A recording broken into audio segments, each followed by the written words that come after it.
Close eyes conjunctiva.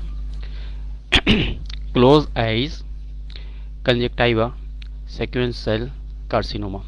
ये यहाँ पे स्लाइड में मुझे मिला, तो ये है यहाँ पे कार्सिनोमा, आप देख सकते हैं कंजक्टिवा में पाया जा रहा है, और सेक्वेंस सेल कार्सिनोमा इसे कहते हैं।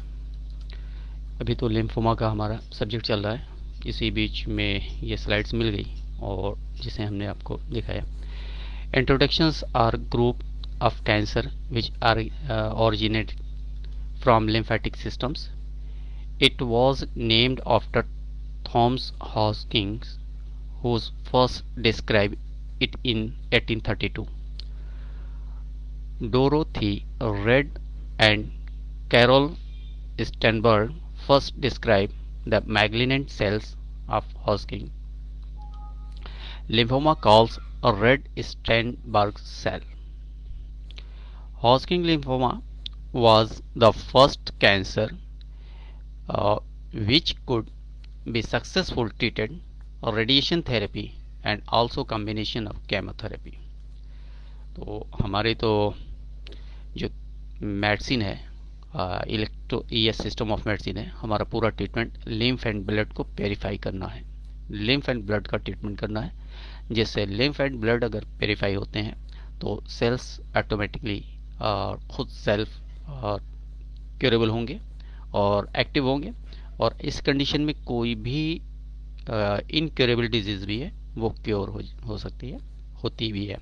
हाँ, वो डिजीज़ क्योर नहीं होगी जो हेरिडिटी से ट्रांसफ़र होकर जीन्स के थ्रू बॉडी के अंदर सर्वाइव हो रही है। उसकी कॉम्प्लिकेशंस को कम किया जा सकता है, जैसे कि थैलेसीमिया, और अगर हेरिडिटी है तो उसे क्योर नहीं किया जा सकता, लेकिन उसे काबू किया जा सकता है। Clinical features, most common presentations is a symptomatic lymph node enlargement, typical in the neck. Cervical lymph nodes are involved in 80% cases. Cervical में ज़्यादा देखा गया है, lymph nodes enlarge कर जाती है। Mediastinal involvement is seen about 50% case. The produce symptoms like chest pain, cough and dysphonia. Diaphragmatic involvement is seen 5% case and usually seen with older patients. Other less common symptoms are pruritus, alcohol, includes pain over involved lymph nodes. Nephrotic syndrome, erythemas nodosum, cerebral degeneration, immune hemolytics, anemia, thrombocytopenia, hypercalcemia. Clinical features counts, other less frequently symptoms are pruritus, alcohol induced pain over involved lymph nodes, nephrotic syndrome, erythema nodosum, cerebral degeneration, immune hemolytic anemia, thrombocytopenia और hyperkalemia. Same repeat हो गई है slide. What foods fight lymphoma? What foods fight lymphoma? हमारे जो foods हैं उनमें lymphoma से किस तरीके से फाइट कर सकते हैं, हमें क्या ट्रीटमेंट के साथ साथ केयर करना चाहिए। How can I treat will during treatment for lymphoma? ये दो क्वेश्चन साथ में ही है।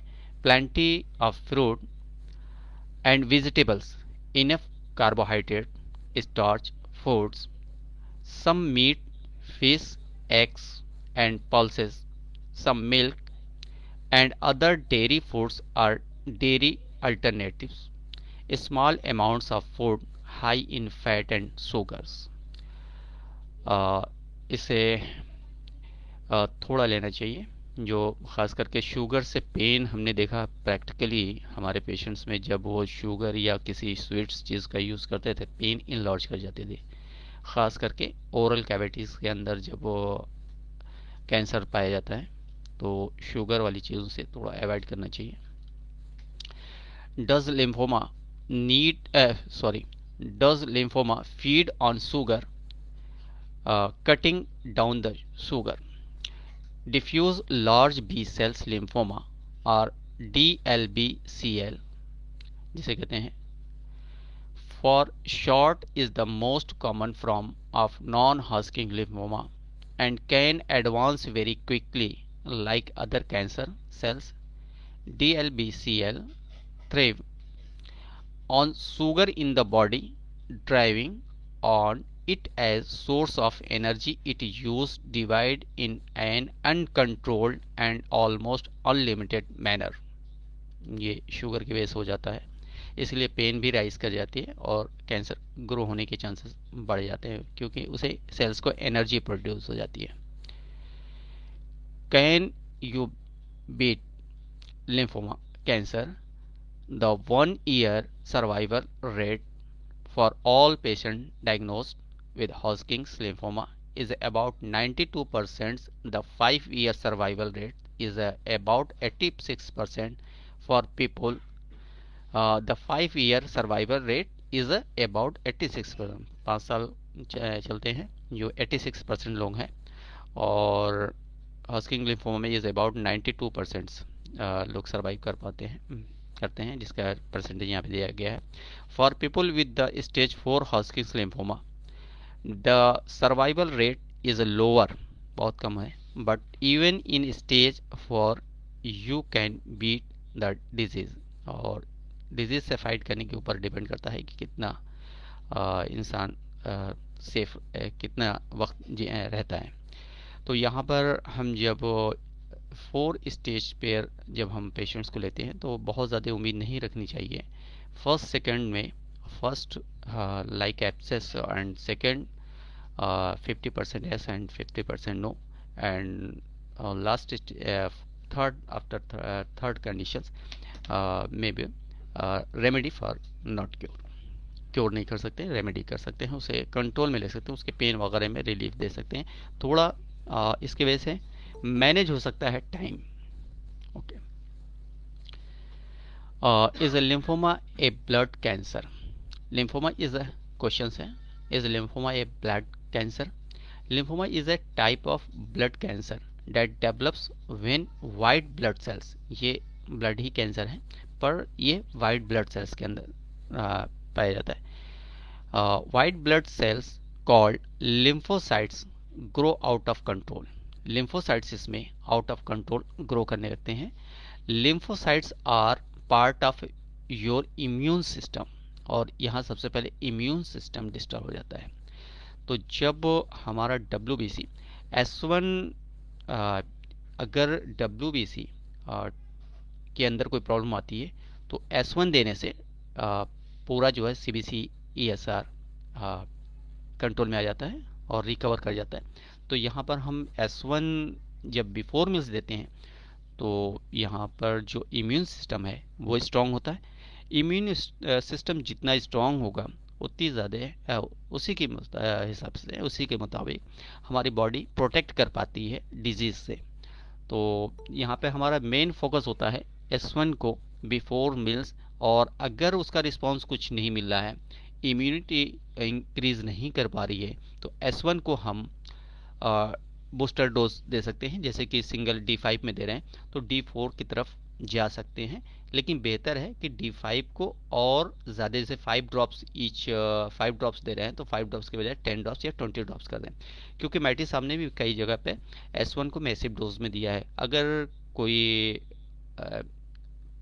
पर्सन्स को पॉइजन दिया गया है या फिर कोई स्नेक बाइट्स है या फिर स्कॉर्पियन बाइट है या फिर पॉइजनस केस है, तो वहाँ पर स्ट्रॉन्ग डोज में उन्होंने दिया है, 100 ग्लोबल्स में भी दिया गया है। तो यहाँ पर हम 100 ड्रॉप्स का भी यूज़ कर सकते हैं अकॉर्डिंग कंडीशन, इम्यून सिस्टम को इंक्रीज करने के लिए और बॉडी के सेल्स को सेफ रखने के लिए और टॉक्सिकेशंस को इमीडिएटली रिमूव करने के लिए। तो यहाँ पे कैंसर में भी जो बॉडी का इनर सिस्टम है वो एक टॉक्सिकेशन से डेवलप हो जाता है, कार्सिनोजन सेल्स डेवलप हो जाते हैं। तो इससे प्रोटेक्ट करने के लिए S1 बिफोर मील्स जब हम देते हैं फूड्स के साथ, फूड्स के पहले, तो उसमें हमारा मेन सबसे पहला जो एम्स होता है, फोकस होता है, वो इम्यून सिस्टम को क्योर करना होता है। The travels around your body in your lymphatic system. अब जब हम S1 बिफोर मील्स दे रहे हैं तो उसके साथ A1 भी दे सकते हैं। तो A1 क्या होता है कि बॉडी के अंदर ऑक्सीजन की रिक्वायरमेंट को कंप्लीट करता है, न्यूट्रिशन सप्लीमेंट्स को ट्रांसपोर्ट करता है। तो इस कंडीशन में ये डिफिशियंसी जो सेल्स के अंदर डेवलप होती है और वो एब नॉर्मल वर्क करने लगते हैं, तो यहाँ पे S1 और A1 ये एक टॉनिक का भी काम करते हैं और बूस्ट का भी काम करते हैं, जो हमारे जो ट्रीटमेंट देते हैं उसे एक एनर्जी प्रोड्यूस होती है कि बहुत जल्दी रिकवर करने के चांसेस बढ़ जाते हैं। और अगर कैंसर सेल में है तो यहाँ पे C5 भी हम ऐड कर दें तो इससे हेलिंग कैपेसिटी वॉन्ड्स की बढ़ जाती है। S1, A1 और C5 से जो हेलिंग कैपेसिटी बढ़ जाती है। अब जब सेल डैमेज हो रहे हैं और उन्हें रिपेयर करने का काम है और एक्स्ट्रा ग्रो कर रहे हैं, तो एक्स्ट्रा ग्रो के अंदर निगेटिव चार्ज ही मुझे देना है, तो इस जगह पे हम GE भी ऐड कर सकते हैं। तो ये पूरा एक कॉम्बिनेशन हुआ, S1, A1, C5 and G, एक पूरा कंप्लीट ट्रीटमेंट हो गया जिसे हमें कैंसर सेल्स को रिमूव करने के लिए यूज करते हैं बॉडी के अंदर।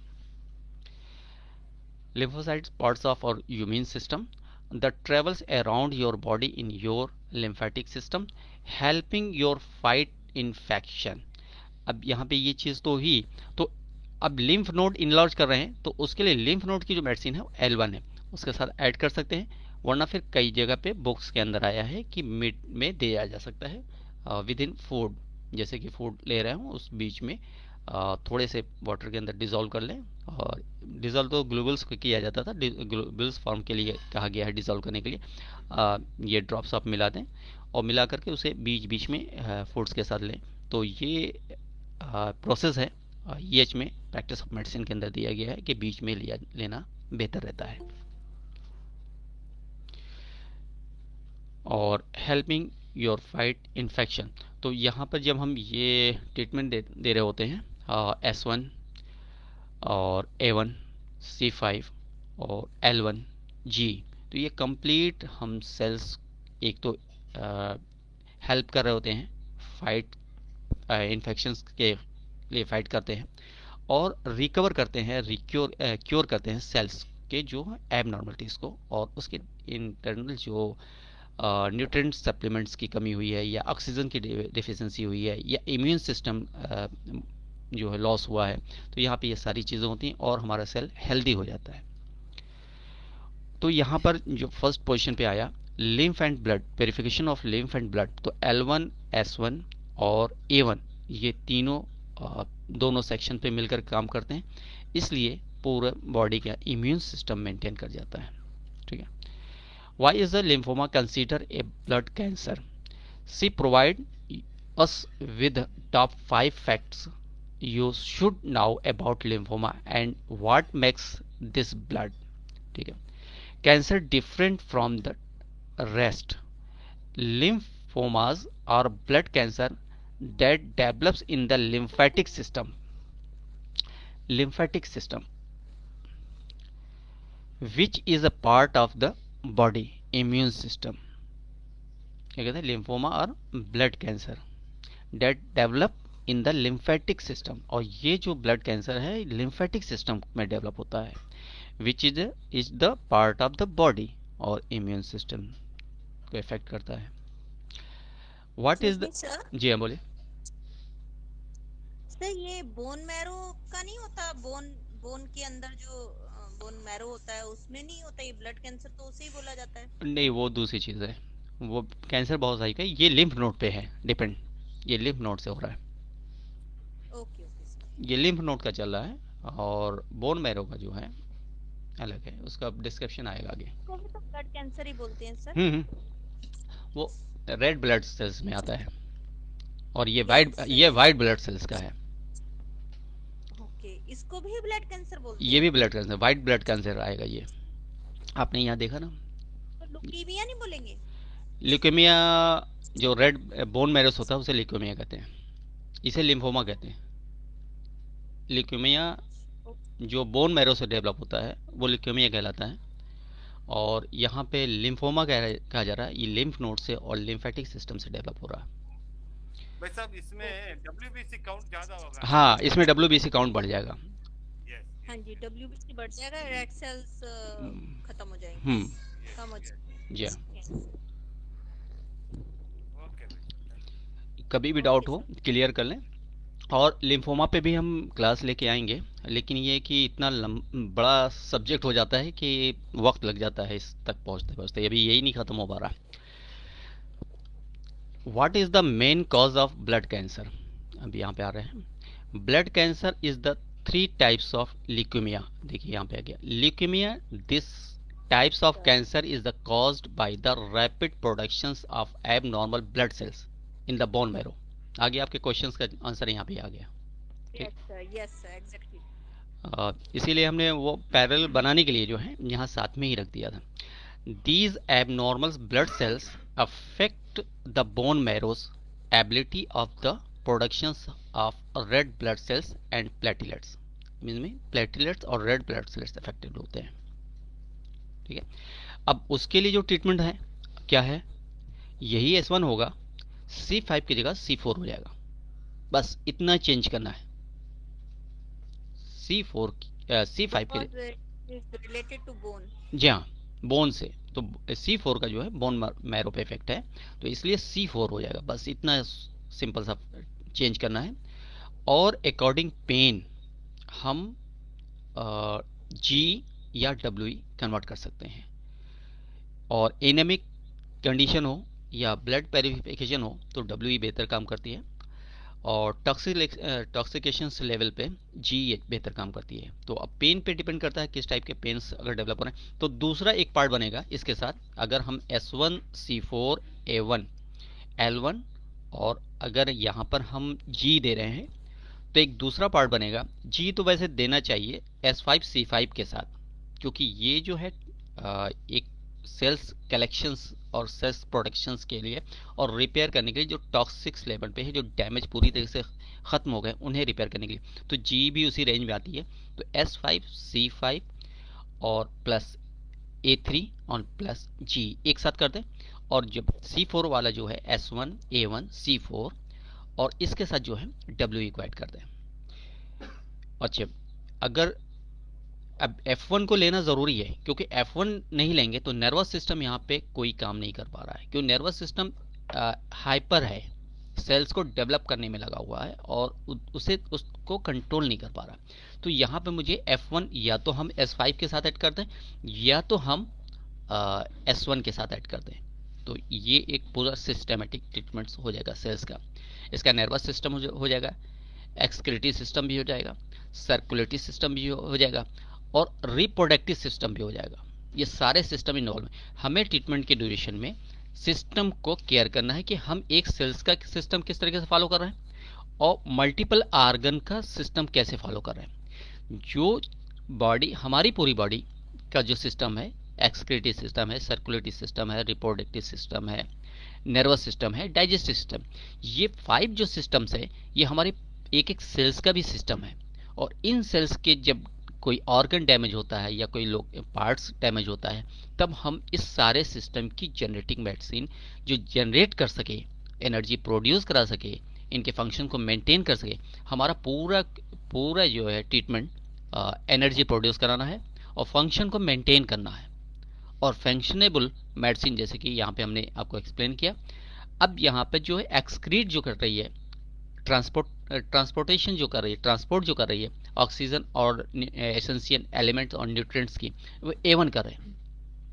S1 जो है यहाँ पे एक्सक्रीटरी सिस्टम का काम कर रही है, इंक्रीज कर रही है, इम्यून सिस्टम को अप पे ले जा रही है और लेने के बाद मेटाबॉलिक सिस्टम को मेंटेन कर रही है और मेटाबोलाइज कर रही है उन सेल्स का जो बॉडी के लिए टॉक्सिक्स पैदा कर रहे हैं। तो ये एक रिमूवल मेडिसिन हो गई, यहाँ पे एक्सक्रीटरी सिस्टम पे काम कर रही है और नर्वस सिस्टम पे भी काम कर रही है। F1 जो है इनके डिमांड्स को केयर कर रहा है और डिमांड के अकॉर्डिंग बॉडी के जो सिस्टम है उसको जनरेट कर रहा है कि कहाँ पे ऑक्सीजन और कहाँ पे न्यूट्रिएंट्स की ज़रूरत है, किस लेवल पे है, वो मेंटेन करके भेज रहा है उस सेल्स को। और इस कंडीशन में वो क्लियर हो जाए। अब जैसे कि S5C5 अगर हमने दिया है तो इसके साथ ब्लड की मेडिसिन आनी ज़रूरी है जो सेंट्रल सर्कुलेटरी सिस्टम पे काम करे। तो सेंट्रल सर्कुलेटरी सिस्टम पे जो काम करती है वो A3 है, सेंट्रल सर्कुलेटरी सिस्टम पे A3। तो यहाँ पर हम A3 ऐड करें तो A3 ऐड करने से हमें ट्रिपल फायदा होगा। एक तो कार्डियक फंक्शंस मेंटेन होगा, BP मेंटेन रहेगा। दूसरे नंबर पे वहाँ पे जब सेल के अंदर जो है हमारी बॉडी का ट्रांसपोर्टेशन सिस्टम दो है, एक इनर है एक आउटर है। एक सेल के अंदर होता है और एक सेल के बाहर होता है। सेल के अंदर होने वाला ट्रांसपोर्टेशन होता है जिसमें न्यूट्रिएंट्स सेल के अंदर भेजा जाता है, पहुंचाया जाता है। जैसे कि शहर के अंदर कोई भी चीज़ ट्रांसपोर्ट करके मंगाई जाती है, एक सेल जो वहाँ से प्रोडक्ट होती है या वेस्ट होता है, जो मोहल्ले से होता है शहर से होता है निकाला जाता है, वो वेस्ट होता है ट्रांसपोर्टेशन एक व्हीकल के जरिए शहर से बाहर भेजा जाता है। तो इसी तरीके से हमारे बॉडी के अंदर जो सिस्टम काम करता है वो आर्टरीज जो है, कैपिलरीज है, ये हमारी बॉडी का ट्रांसपोर्टेशन है जो एसेंशियल एलिमेंट्स सेल्स को प्रोवाइड करते हैं, ऑक्सीजन प्रोवाइड करते हैं।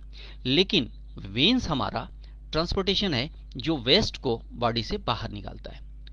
अब ये हम अब एक जगह पे A और दूसरी जगह पे A2, अब ये अलग अलग यूज करने से बेहतर है कि हमने तो न्यूट्रिशन ऑक्सीजन के लिए हमने एक जगह पे इम्यून सिस्टम के साथ हमने ऐड कर दिया है। तो अब मुझे ड्रेन सिस्टम के लिए हमें क्या करना है, ड्रेन सिस्टम के लिए हमें S5C5A3 को एक साथ मर्ज कर देना है, एक साथ यूज कर लेना है। जैसे कि S5C5 plus A3, S5 plus C5 plus A3 plus G कर सकते हैं। G का जो ड्रेन सिस्टम काम करेगा वो वेनस सिस्टम पे काम करेगा, जबकि G का पेयर है A2 और B का पेयर है A1। और अगर पेयर A3 देखा जाए तो A3 का जो पेयर है वो WE है। ये इलेक्ट्रिसिटी हम इनके साथ कंबाइन कर सकते हैं, जोड़ सकते हैं, अटैच कर सकते हैं। और फिर पॉजिटिवली हम RE को भी A3 के साथ ऐड कर सकते हैं और A1 के साथ भी ऐड कर सकते हैं। और सेकेंड फेज पे जब हम A2 के साथ जो है G और Y को ऐड कर सकते हैं, ओके। और A3 के साथ B भी ऐड हो जाएगी। A3 के साथ 3 ऐड होंगी, WE, B और WE, RE, BE, WE, ये 3 A3 के साथ अटैच कर सकते हैं। कहीं भी इन्फ्लेमेशन हो, कहीं भी ब्लीडिंग की प्रॉब्लम्स हो रही हो तो वहाँ पर हम एक साथ A3 और B दे सकते हैं। हमें सर्कुलेशन को फास्ट करना है, BP पल्स को मेंटेन करना है तो A3 के साथ RE ऐड कर सकते हैं। अगर एनीमिया है, एनेमिक पेशेंट है तो उसके साथ हमें बैलेंस बनाना है बॉडी के अंदर न्यूट्रिशंस का, तो इसलिए हम WE न्यूट्रल मेडिसिन को हम ऐड कर सकते हैं। Okay, clear? Clear sir. यहाँ पर इस वक्त क्योंकि स्क्रीन पे जो प्रोग्राम चल रहा है इसके अकॉर्डिंग हम बोल रहे हैं, इसे हमें ऐड करने में थोड़ी प्रॉब्लम होती है क्योंकि उस वक्त से प्रोग्राम बनता है, तो इसलिए ये चीज़ ऐड नहीं होती है। आप साथ साथ में चाहे तो नोट कर लें, अगर नोट नहीं कर पाए तो फिर से हम रिपीट कर सकते हैं, ठीक है? Okay sir. वैसा इसमें S1 का काम निश्चय थोड़ा बता दीजिए। S1, L1, T4, A1, WE। देखिए शुरू में जो हमने ट्रीटमेंट दिया है ना S1C5 सॉरी वो नहीं, सेकंड में S5 प्लस C5 A3 हाँ प्लस A3 प्लस G इसका पहले S1 बताया था, S1, L1, C4 हाँ A1 F1 और F1 WE। अच्छा, इसके साथ हम RE भी दे सकते हैं, RE भी यूज कर सकते हैं। और जब पेशेंट वीक हो लेकिन लाइटर डाइल्यूशन में, लाइटर डाइल्यूशन का मीन्स होता है, लोग इसका समझ लेते हैं कि उसका डाइल्यूशन करना है, जो हमारी D5 की इलेक्ट्रिसिटी है उसी पे रखना है, उसको डाइल्यूट नहीं करना है, उसको सॉरी डाइल्यूशन इस तरीके से करना है कि डाइल्यूशन बनाना नहीं है, मुझे D6 में नहीं जाना है, उसका जो क्वांटिटी है वो कम कर देना है। जैसे कि 5 है तो 2 ड्रॉप कर देना है, तो उसका कंसंट्रेशन हमें कम करना है बस, और कुछ नहीं, ठीक।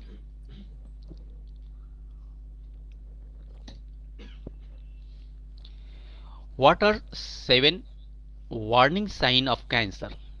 The 7 warning signs for cancer include a sore that does not heal or continues to bleed. कोई अगर वॉन्ड्स हो गया हो, वो जख्म हो गया हो, वो अगर भर नहीं रहा है लॉन्ग टाइम तक, और ख़ास करके ये एंटीबायोटिक के साथ देखा जाता है कि वो एंटीबायोटिक वहाँ काम नहीं कर रही होती है।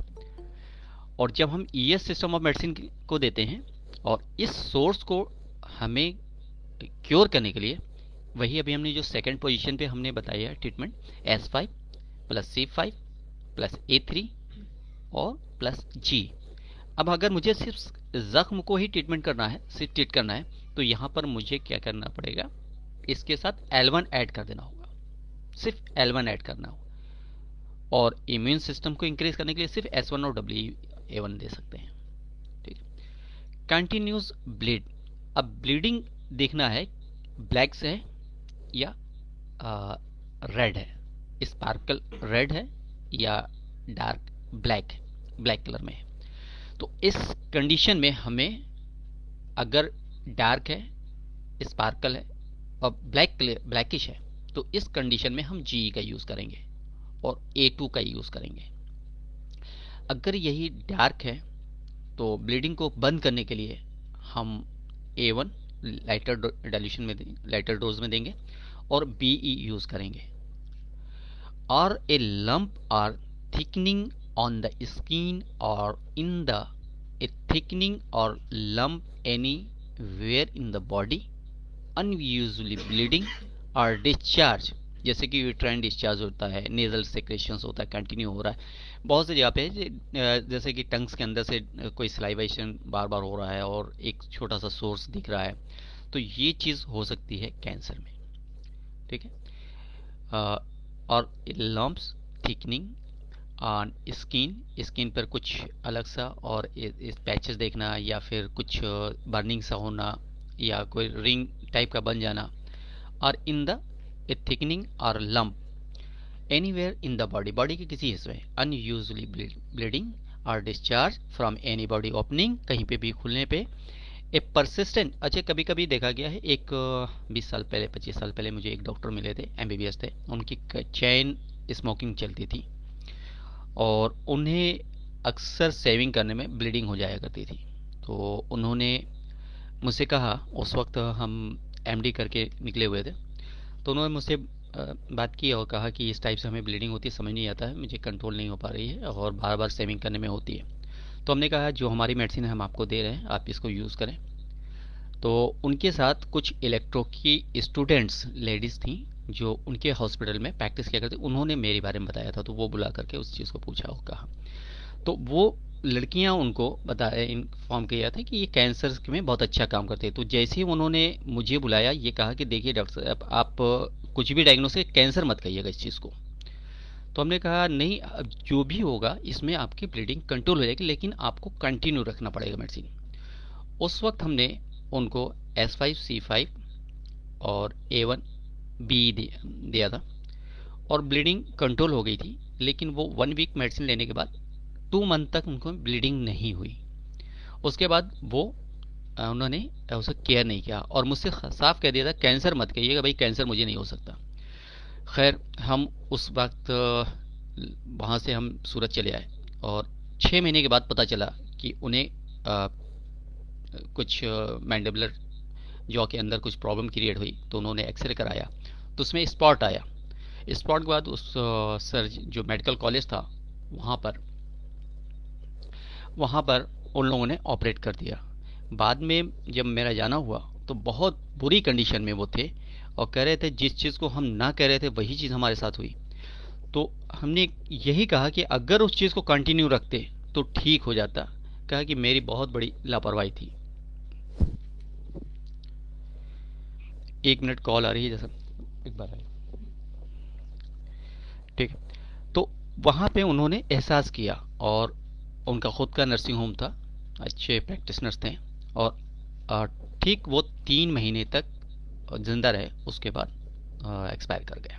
तो उनको मैंडिबुलर जॉ का कैंसर हुआ और कंट्रोल किया, लेकिन अब क्योंकि लापरवाही हो गई थी, ऑपरेशन हो गया था, उसके बाद फिर कंट्रोल में नहीं आ सके। खैर, तो इसलिए ब्लीडिंग कहीं पे भी हो या डिस्चार्ज हो, मेरा कहने का मतलब है डिस्चार्ज हो, ब्लीडिंग हो, उसे केयर करना चाहिए, उसे क्योर करना चाहिए। पेशेंट या कोई फैमिली मेंबर ये कहे कि नहीं नहीं ऐसा कुछ नहीं हो सकता है, मुझे तो सीरियस उस चीज़ को लेना है और इस लेवल पे लेना है कि हमारी मेडिसिन के अंदर तो ट्रीटमेंट है, भले वो कैंसर ना हो, लेकिन हम उसे क्योर कर सकते हैं और कोशिश कर सकते हैं, तो कोशिश करते रहना चाहिए चाहे आखिरी स्टेज भी हो। ठीक है। ए परसिस्टेंट चेंज इन बाउल और ब्लैडर हैबिट्स और परसिस्टेंट कफ और हॉर्सनेस, गले में जैसे होती है कि आवाज़ दब गई हो कंटिन्यू बहुत ये हमारे क्लिनिक के पास एक पर्सन थे, उनकी ऐसे ही कहा कि कुछ ठंडा खाने में आ गया, ठंडा पीने खाने में आ गया, क्योंकि आइसक्रीम यहाँ बहुत ज़्यादा खाया जाता है, तो वहाँ पे उनको हॉर्सनेस आवाज़ बैठी बैठी से होती थी, जैसे लगता था कि कोई बहुत ज़ोर से बोलते थे, थोड़ी सी आवाज़ निकलती थी, और करीब 4-5 साल तक ये चीज़ रही और बाद में डायग्नोस हुआ कि कैंसर हुआ। जबकि हमने कहा ट्रीटमेंट ले लो तो अच्छा हो जाएगा, लेकिन नहीं, वो क्योंकि बड़े हॉस्पिटल और बड़ी तरफ जाने की लोग कोशिश करते हैं, तो अभी तो फ़िलहाल तो थेरेपी ले रहे हैं, अपना जो भी लेना है उनको, लेकिन इस टाइप से लोग लापरवाही कर जाते हैं। और यहाँ पर हालांकि उनको हमने ये ट्रीटमेंट दिया, लेकिन उस वक्त 3 से 4 महीने तक बिल्कुल उनके गले के पोजीशन बिल्कुल क्लियर थी, अच्छी थी, आवाज़ भी, साउंड भी अच्छा हो गया था। वापस फिर उनको ये तकलीफ हुई और फिर हमारी क्लिनिक से दूर कहीं रहने चले गए, फिर हमारी मुलाकात नहीं हुई। तो यहाँ पर हम थोड़ा सा ब्रेक दे रहे हैं और इसी कैंसर पे लाइफ साइंस के बारे में आपको बता रहे हैं। ये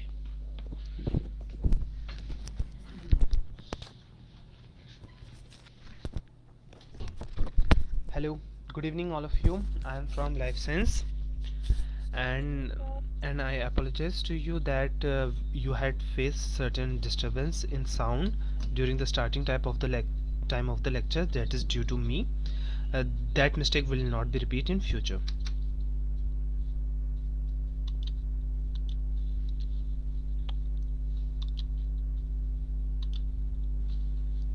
And here today you had talked about many things related to cancer, and from life science point of view I want to tell you that the main cause of cancer is due to the abnormal function of DNA. Whenever there is the defect in DNA, the DNA could not able to produce the sufficient protein that would help in cell division. In that case, the cancer mainly take places. Here today we are going to discuss about the DNA. So by understanding the DNA, we could easily analyze how the cancer, what is the DNA, and when we understand the DNA, then we could also be understand the cause of the cancer and how the DNA is get disturbed that lead to the formation of cancer. The DNA lecture will be in stepwise, so you need to be patient it, and all these things are very much fundamental related to cancer in each and everything.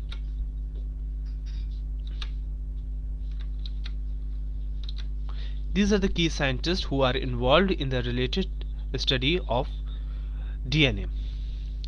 Here, Erwin Chargaff rule. There is a rule he had told about the life science, not life science, but of the DNA. We will discuss it in further lecture.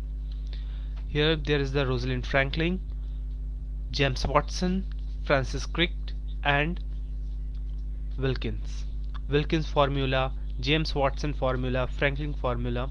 All these are the scientists. They had crystallized the DNA structure. By crystallization of the DNA structure and through X-ray diffraction study, we could easily be identify the DNA, that this is the DNA and it contains the genetic material which we inherit from our parents and from generation to generation. And through this study only we could easily be able to identify about the evolution, and we understand that we people are evolved from chimpanzee, not from monkey. The evolution study could only be possible when the DNA is being understood. Topic to cover: what is DNA, DNA structure, scientific thinking, Watson and Crick. This is the very much important for understanding DNA. Different forms of DNA and double helix. As I am conducting this lecture, because I think that it is very much useful. It is useful because as you go through the different medicines which are different forms of vaccine, DNA type of vaccine, and different types of vaccine on the basis of biologicals molecule, you could easily be analyzed if you have slight knowledge of DNA of life science. Life science is mainly based on DNA study only. You could simply see the structure of the DNA as it is mentioned, like a bits type of structure.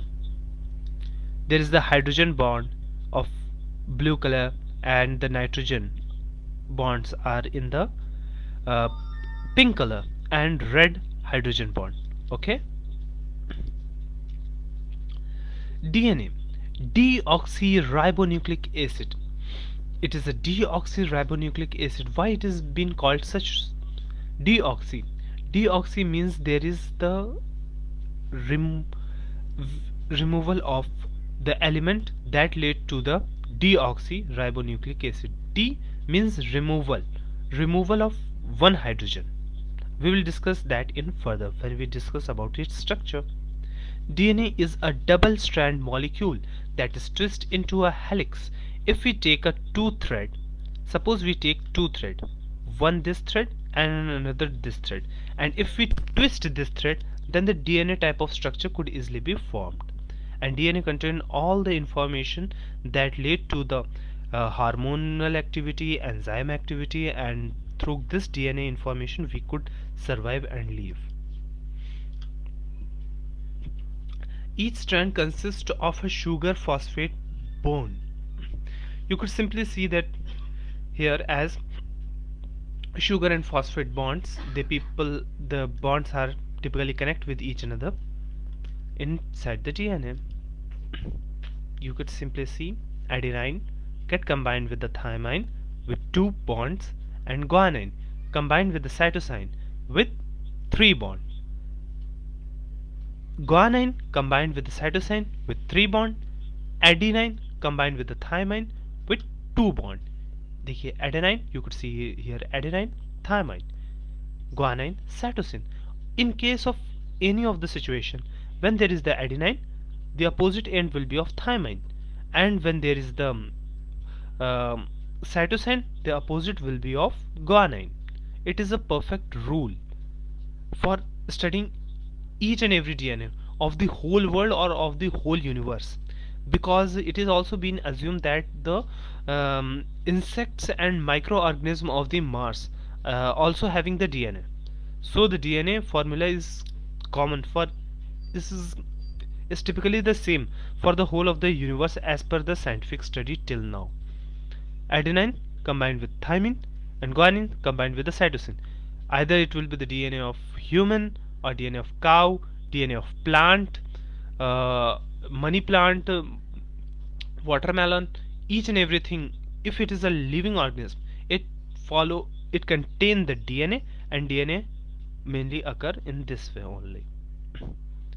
Adenine, thymine, cytosine, guanine. You could see this here also. Cytosine, guanine, guanine, cytosine, adenine, thymine. This is the basic structure. You could simply see there is the phosphate bond, and it combined with the sugar bond, and then sugar bond combined with the nitrogen base, and it led to the formation of structure. And this nitrogen base is the adenine, guanine, cytosine or thymine, which connect with an other similar structure related to this, and it led to the formation of complete DNA. Okay. Yes, sir. Yes, today we had discussed only related to this part only. In further lecture we will discuss about the nucleic acid. Any questions related to this? No question, sir. Okay, thank you. Good night. Good night, sir.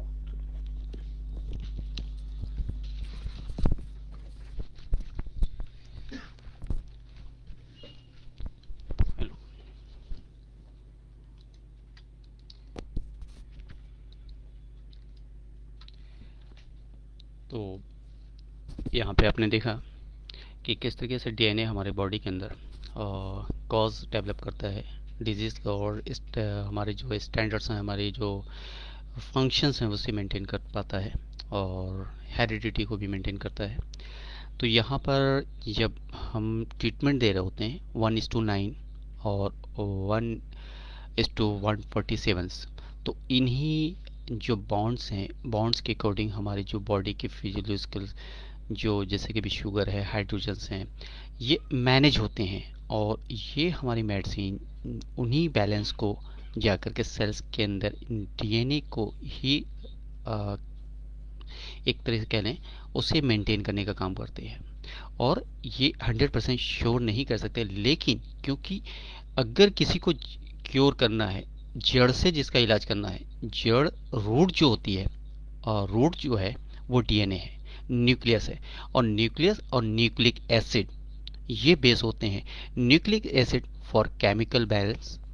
अब ये chemical balance हमारी body में किस तरीके से manage होगा, ये हमारी medicine by the nervous system, by the cells nervous system से ये सेट करती हैं, और इसके थ्रू हमारे बॉडी के सेल्स रिकवर करते हैं और क्योर होते हैं, और टॉक्सिकेशंस फ्री होते हैं, और जेनेटिक फ्रैक्शन जो जेनेटिक फ्रैक्शंस होता है उसे मेंटेन कर पाते हैं। ठीक है सर, वैसे मैंने न्यूक्लिक एसिड मैंने पढ़ लिया है और डीएनए भी मैंने पढ़ा है, इसलिए मुझे ये कॉन्सेप्ट जल्दी से क्लियर हो गया। जी सर, कल न्यूक्लिक एसिड पढ़ाएंगे। मैंने अपना एक वो बना रखा है, क्या नाम है, नोट कर रखा है न्यूक्लिक एसिड कैसे काम करता है, कैसे उसको उसके फादर ऑफ एसिड किसने बनाया, या कितने टाइप के होते हैं न्यूक्लिक एसिड। मैं आपको ये पे सेंड कर सकती हूँ, भेज दीजिएगा, जो अपना ग्रुप्स है उस पर डाल दें, है ना, तो थोड़ा कंफर्म हो जाएगा। जैसे सर हमें पढ़ा रहे हैं, उन्होंने जैसे बताया तो बिल्कुल वैसे ही मैंने लिखा है, लेकिन थोड़ा सा डिफरेंट है।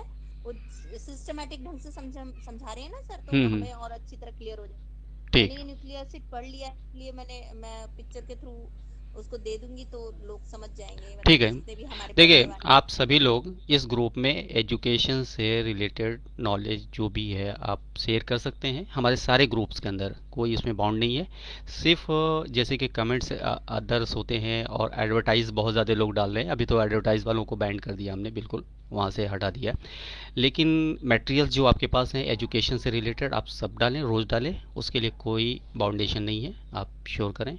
और अपने ट्रीटमेंट अपने जो सेल के बारे में ही पढ़ रही थी, जी सेल के बारे में ही मैं पढ़ रही थी। सेल में न्यूक्लियस भी आया और डीएनए आरएनए भी आया, तो वो हमें पिक्चर अच्छी तरह क्लियर हो रही है। तो इस वजह से मैंने कहा कि सभी पढ़ लेंगे, मैं तो नोट्स बना रही, सभी पढ़ लेंगे तो ज्यादा अच्छा लगेगा, उसमें ठीक है, वो क्लियर होता चला। देखिए जो भी लोग ईएच की प्रैक्टिस करना चाह रहे हैं तो एक दिन वो एक्सपर्ट होकर के उभर सकते हैं, लेकिन वो अगर वो सेल और न्यूक्लियस और स्ट्रक्चर के बारे में स्टडीज़ करें, डीप स्टडीज़ करें, तो समझ लिए कि ये उनके लिए एक गोल्डन चांस है।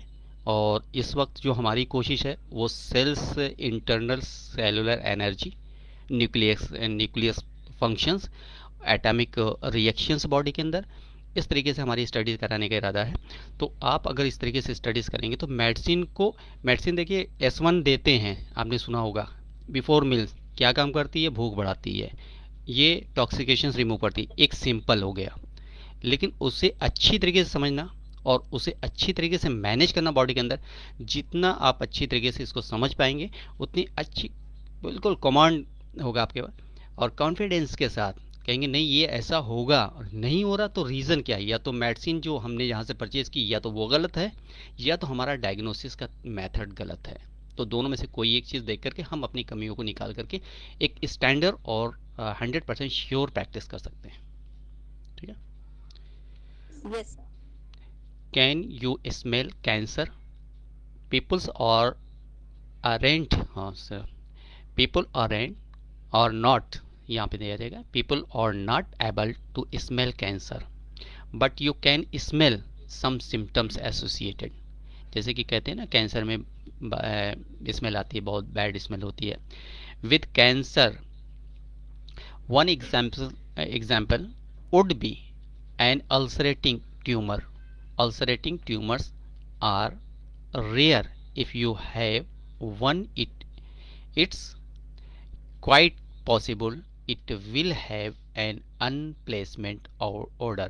जैसे कि खुला हुआ जो होता है तो उसमें जैसे कि आपने फिश रखा हो और वो फिश पुरानी हो गई हो, या फिर आपके फिश टैंक में कोई फिश मर गई हो या एक्सपायर कर गई हो, डेथ हो गई हो, उस कंडीशन में आप जब उसको 2-3 दिन के बाद उस चीज़ को आप देखेंगे तो बहुत अजीब सी स्मेल होती है। या जो फिश जहाँ पे सेल होती है उस एरिया से गुजर जाए तो वहाँ पे एक अजीब सी स्मेल होती है।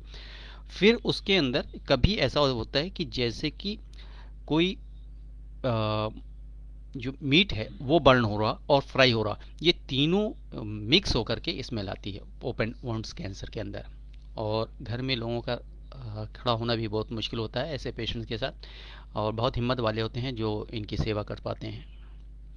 और हमारी पूरी कोशिश होती है कि ये सिस्टम ऑफ मेडिसिन से ये जो हमारा जो ट्रीटमेंट है, अगर लास्ट स्टेज का ये कंडीशन होती है ओपन वुंड्स की, तो इसे जो हम S5, C5, L1, A3 और G देते हैं, इससे सबसे पहले उसकी ऑर्डर जो स्मेल है वो चली जाती है। सबसे सहूलत तो इसी बात की, हमारे जो भी 30 साल का हमारा एक्सपीरियंस रहा, जो भी लास्ट स्टेज के मुझे पेशेंट्स मिले उनमें कॉम्प्लिकेशंस थी, लोग कमरे में जाना भी नहीं पसंद करते थे, लेकिन जब ट्रीटमेंट दिया गया तो 24 से 48 घंटे के अंदर स्मेल कम हो गई, और कम होने के बाद 3-4 दिन के बाद वो ख़त्म भी हो गई। और जो पेशेंट ऑन बेड होता था, उठना भी उसका मुश्किल था, वो खुद से अपना उठना शुरू कर दिया, बाहर बैठना शुरू कर दिया। लेकिन कैंसर तो पुराना हो पूरी बॉडी में फैल चुका था, तो ईज़िली जो मौत हुई, जो डेथ हुई, वो उसे कहेंगे ईज़िली हुई। तो ये लास्ट स्टेज में कहा जा सकता है कि जो तकलीफ़ में इंसान मरता है, लोग उससे दूर भागते हैं, वो चीज़ इसमें नहीं हो सकती। इस मेडिसिन से यहाँ तक हम कंट्रोल कर सकते हैं। ठीक है, तो ऑर्डर पे आज हम छोड़ते हैं। और हमने जैसे कहा जी, मेडिसिन रिपीट कर दीजिए। Medicine S5, C5, A3, L1, G, ये ओपन वॉन्ड्स के लिए है। जो स्मेल ऑर्डर, बैड ऑर्डर, बहुत ज़्यादा वहाँ खड़ा होना मुश्किल हो, किसी भी वॉन्ड्स के लिए। रिपीट करें।